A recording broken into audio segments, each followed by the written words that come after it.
will the Eagles be one and done in the playoffs? Unless they fix a lot of things in a very short period of time, absolutely. Cassidy, I'd said yesterday with both the stakes and the opponent, it's the worst loss Philadelphia's had in 20 years.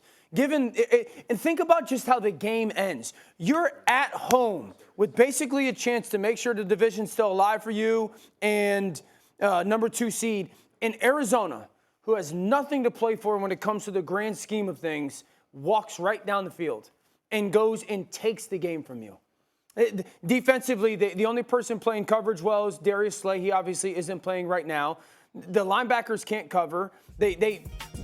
Arizona lost their left tackle in the third quarter. DJ Humphries went out of the game in the third quarter. They pressured Kyler Murray for the rest of that game twice.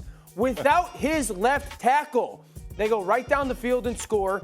This is a zone defense that can't cover anybody.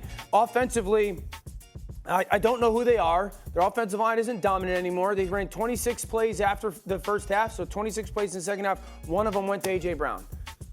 They have a lot of issues right now, and they're still individually talented enough to make up for it at times, and that's how they squeaked out some close wins. They are way more likely to have to go down to Tampa Bay and lose than to go on the road and get back to the Super Bowl. It's pretty amazing, though, that you're sitting back saying, we don't know who they are, and there's one game left in the regular season. Yeah. And this is a team that went to the Super Bowl last year and, quite honestly, very easily could have won that game. And so what happened? Well, they did lose their identity. This is a team that was built like like Philadelphia, the community is. Tough as hell. I'll grind you. Bully. Yeah. We don't care. You know what? You may win the game, but we're going to win the fight. They're not winning the fight right now. Cassidy, they're not winning the fight. And so that offensive line, they need to get back to bullying people. I think that can get fixed with just your play calling. A.J. Brown, why has he disappeared? Buddy, one play went to him in the second half. With the division on the line. No, that's absolutely ridiculous. So to me, I think that side of the ball can be fixed. The defense, no, that ain't getting fixed. Because, number one, you hired the wrong cat, to sit in that seat when your coordinator left. Yep. Yes, you got to replace the good players. Hargrave, you replaced him with a guy that I thought was the best defensive tackle I had seen in 20 years coming out of college football, Jalen Carter. So to me, is this a bad – look, I'm saying this. Is this a bad, bad players, or are they just playing bad on defense? Yeah, I think they are historically playing bad. I know you got your takes off on Get Up, too, but you were hosting. By the way, you did a great job. Why am I here? Thank you very much. Because you do a great job, too. 4 hours hosting a lot. 4 hours hosting you got to get up. But now that you're back into the main analyst, let's let you cook on this.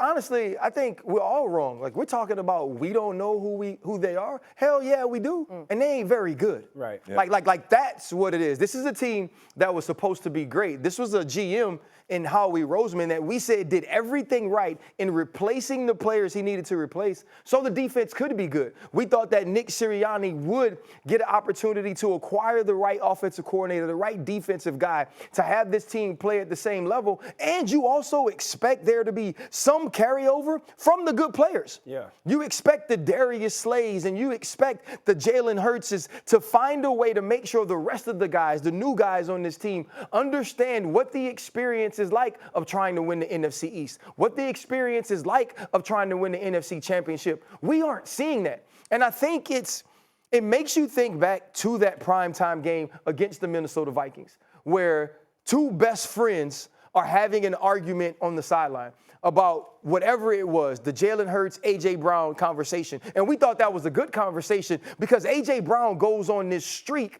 of absolutely dominating the league. And then we don't see this offense progress. Yeah. You don't see Brian Johnson start to do some of the things that made Jalen Hurts successful last year. You don't see a run game be as dominant as it was last year. This is supposed to be the best offensive line in ball, right? You have a Hall of Famer at the center position in Kelsey. You have Lane Johnson, who's also going to be talked about in that same sort of conversation as a Hall of Famer. And you have Jordan Mailata on the left side, who is an absolute mountain of a man. Why are these dudes always backpedaling? Right. Ain't none of them was supposed to play DB. No doubt. They're supposed to be moving forward and inflicting physicality on the opposite team. team. This is not the team that they were last year. And what we're starting to see as some of those weaknesses become more glaring, that they're going to play themselves. One, they've already played themselves out of hosting, and they're going to play themselves at home in the second round of the playoffs. Rex says the defense can't be fixed. Can the defense be fixed? No, it can't. Not with this guy. Because then this is the other piece I think that people miss, though. Like, you do need good players.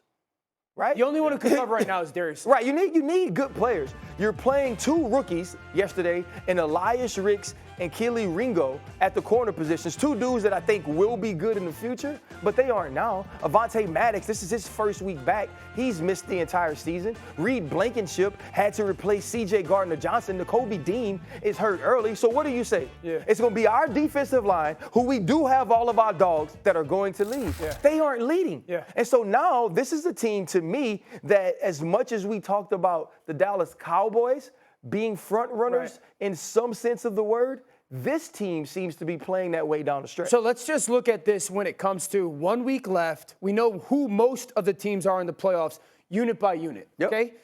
No hyperbolic here. Who do we like better offensively, Dallas or Philly right now? Dallas. Okay, who do we like better offensively, Philly or San Francisco? San Francisco. Detroit or Philly? Detroit. The Rams or Philly? Rams.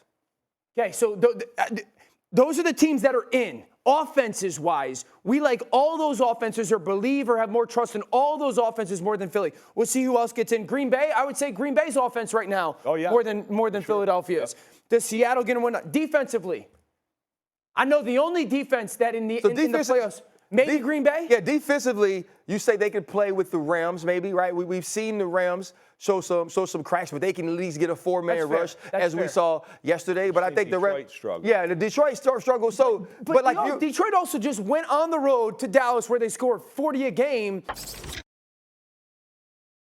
I feel more confidence and trust in Dak. I feel more confidence and trust in Brock Purdy. I feel more confidence and trust in Matthew Stafford. Jared? Yes. Jared's had some and that offense. It just, in this offense right now with Jalen, it doesn't look like Jalen has a ton of confidence, and it hasn't in everything that's being asked of him. Is it Jalen or the offense?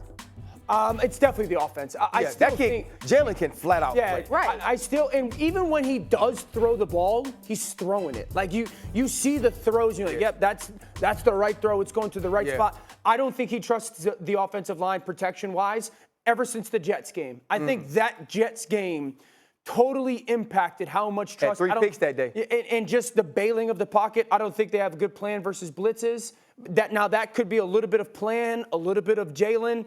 But there's very little easy for Jalen right now. Like, there's just very little. I don't care who you are. And we've said this about Josh Allen. We've said this about Joe Burrow. We've said this about Patrick Mahomes. Shoot, we're watching it with Lamar Jackson.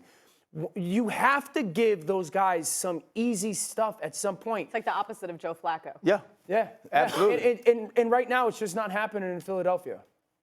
Yeah, no, I mean, I just think that, look, Jalen Hurts to me, like, he's had a bad year.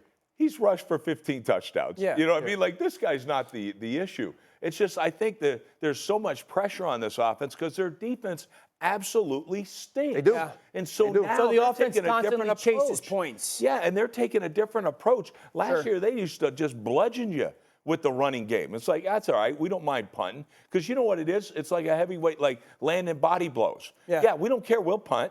You know, we're going to run the ball, get you, beat you up a little bit. Success is hard, Rex. It is. Success is hard. Like when you win and you start to taste that and you start to think that that is something you're entitled to, that's difficult. Yeah. And when you're looking at it, this is Jalen's first time really being the man, right? Having this level of expectation. Nick Sirianni, who was joked about after his first press conference, shows you that he's a Super Bowl caliber coach. Now he has to live up to that as well. And when you are good, people poach your players. Yeah. They poach your coaches. Yeah. This is not the same team. Cassie, I said it just to kind of put a ribbon on it. So they are in a tie game yesterday, 28-28 with 3 minutes to go. They get down into the red zone. They have 1st and 15 because of penalty. They go Jalen Hurts quarterback run. 2nd and 15, they go Jalen Hurts quarterback run. They get the 3rd and 20 after a 5-yard loss. They call timeout, and they throw a perimeter screen to, I think, Olamide Zaccheaus. And they kick a field goal. So in the final 3 plays of the game, neither A.J. Brown, Devontae Smith, Dallas Goedert, or DeAndre Swift touched the football. Yeah. That is not championship mentality. And you lose this game with a 98-yard pick-6 return of an interception in the red zone as well.